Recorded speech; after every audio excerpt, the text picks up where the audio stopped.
प्यारे बहनों और भाइयों, मेरा नमस्कार स्वीकार हो। देखिए, आज हम आपके लिए विषय लाए हैं ज्योतिष में कि जैसे राहु के साथ में कौन सा ग्रह होता है तब क्या योग बनते हैं। तो जैसे मान के चलिए आपकी कुंडली में काल सर्प योग बना हुआ है, यानी सारे ग्रह जो है राहु और केतु के बीच में आ रहे हैं, तो इसको काल सर्प योग कहते हैं। और ये भिन्न भिन्न प्रकार के 12 प्रकार के योग होते हैं। यदि काल सर्प योग कुंडली में बना हुआ है और राहु के साथ में यदि जैसे सूर्य है, बुध है, मंगल है, चंद्र है, ये आदि ग्रह बैठे हैं, तो कौन कौन से योग बनते हैं, तो ये उसको और अशुभ बना देते हैं। अब जैसे मान के चलिए राहु हमेशा तीसरा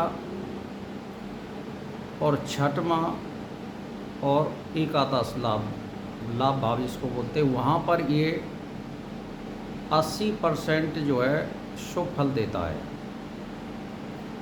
और ये 90 भाव में भी लगभग शुभ फल दे देता है 80%। बाकी के घरों में ये जो है अशुभ फल प्रदान करता है। और यदि राहु के साथ में अन्य ग्रह हों तो फिर ये किस प्रकार फल देता है, तो आप सुन लीजिए। यानी राहु गुरु की युति हो और काल सर्प योग बन रहा हो तो चंडाल योग बनता है। यानी काल सर्प योग के अशुभता को और अशुभता बना देगा ये। चंडाल योग का आप मतलब ये समझिए कि बुद्धिपूर्वक कर्म नहीं करना, यानी उसकी बुद्धि भ्रांत हो जाएगी और मत भंग हो जाती है उसमें। चंडाल योग का मतलब ये होता है। अब सूर्य राहु युति यानी ये ग्रहण योग है, इससे जो है आत्मा के प्रति उस मनुष्य को विश्वास नहीं होता है। किसी चीज़ में विश्वास ना करना, संशय पैदा करना आदि का ग्रहण योग होता है। एक तरह से जैसे मान के चलिए उसको धुंधला दिखता है, छाया जब किसी चीज़ पे पड़ जाती है तो ये ग्रहण योग होता है। ये इस तरह का मतलब होता है। और चंद्र राहु युति ये भी एक तरह का ग्रहण योग है, अथवा चंद्र चंडाल योग। इसमें पिशाच बाधा, भूत बाधा आदि का योग बन जाता है। जब ये योग होते हैं तो ये संचार कर जाते हैं उसमें, फिर उसकी बुद्धि को भ्रांत कर देते हैं और एक तरह से मानसिक कष्ट जैसी बीमारी देते हैं। और किसी को ये भी नहीं लग सकता है कि ये बीमार है और उस पर ना ज़्यादा चला जाएगा, ना फिरा जाएगा, ना ज़्यादा बोला जाएगा। तो ये इस तरह की बीमारी देते हैं। फिर आती है चंद्र राहु युति, ये मैंने आपको बता ही दिया। अब शुक्र राहु युति ये जो है क्या करती है, आपके यदि पुरुष है और राहु शुक्र के साथ है तो आपके स्त्री सुख में बाधा बन जाएगा। यदि स्त्री है और उसके साथ में ग्रह राहु और शुक्र है तो पुरुष सुख में बाधा बन जाएगा। ये इस तरह के योग होते हैं। और मंगल राहु युति, इसको अंगारक योग कहते हैं। ये जैसे राहु काल योग बन रहा है और फिर वहाँ मंगल भी राहु के साथ में है तो और ज़्यादा अशुभ बना देगा और अग्नि तत्व पे विशेष खतरा बन जाएगा।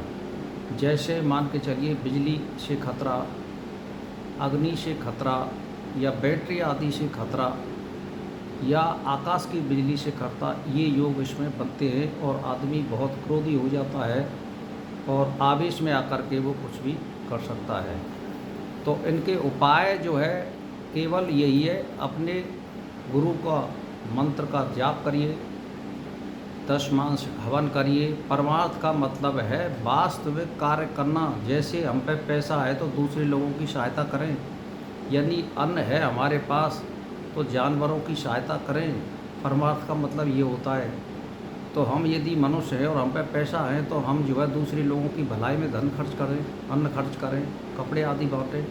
ये इस तरह का मतलब होता है परमार्थ का। तो मान के चलिए मंगल राहु का अंगारक योग और बुध और राहु की युति जड़त, यानी बुद्धि एक तरह से जड़ हो जाएगी, यानी उसकी समझ में कुछ भी नहीं आएगा। आप कितना भी कह लीजिए वो शून्य सा रह जाएगा, उसकी बुद्धि बिल्कुल जड़बद्ध हो जाएगी। जैसे आपको सड़क पर डोलते जो गूंगे बहरे डोलते हैं वो इसी तरह के होते हैं। शनि राहु युति ये नंदी योग होता है। नंदी योग में क्या है कि एक तरह सा शनि का जो प्रकोप है वो ज़्यादा हो जाता है उस पर, और पिशाच बाधा का योग भी प्रबल बन जाता है यदि शनि राहु यदि लगन में हैं, और यदि शनि राहु सप्तम में हैं तो स्त्री है तो पुरुष सुख में विशेष बाधा, और यदि पुरुष है तो स्त्री सुख में बाधा बनेगा। यदि भाग स्थान में है तो भाग उदय नहीं होने देगा, और यदि दशम स्थान में है तो राजयोग या पिता से अनबन रखेगा, वहाँ बनेगी नहीं आपको। यदि पंचम स्थान में तो विद्या और संतान में बाधा देगा। ये इस तरह के योग होते हैं।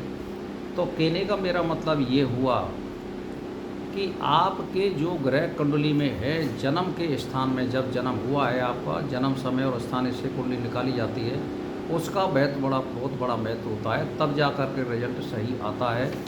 तो मैं आपको यही बताना चाहता हूँ कि जब जैसी स्थिति आपकी जन्म के समय ग्रहों की है उससे ज़्यादा फर्क पड़ता है और उससे ही कुंडली देखी जाती है। मैंने एक ही आपके लिए फॉर्मूला बता दिया है कि जन्म लगन से तीसरा, छठा और एकादश यानी लाभ भाव, या कुछ अंश तक नवम भाव में यदि राहु है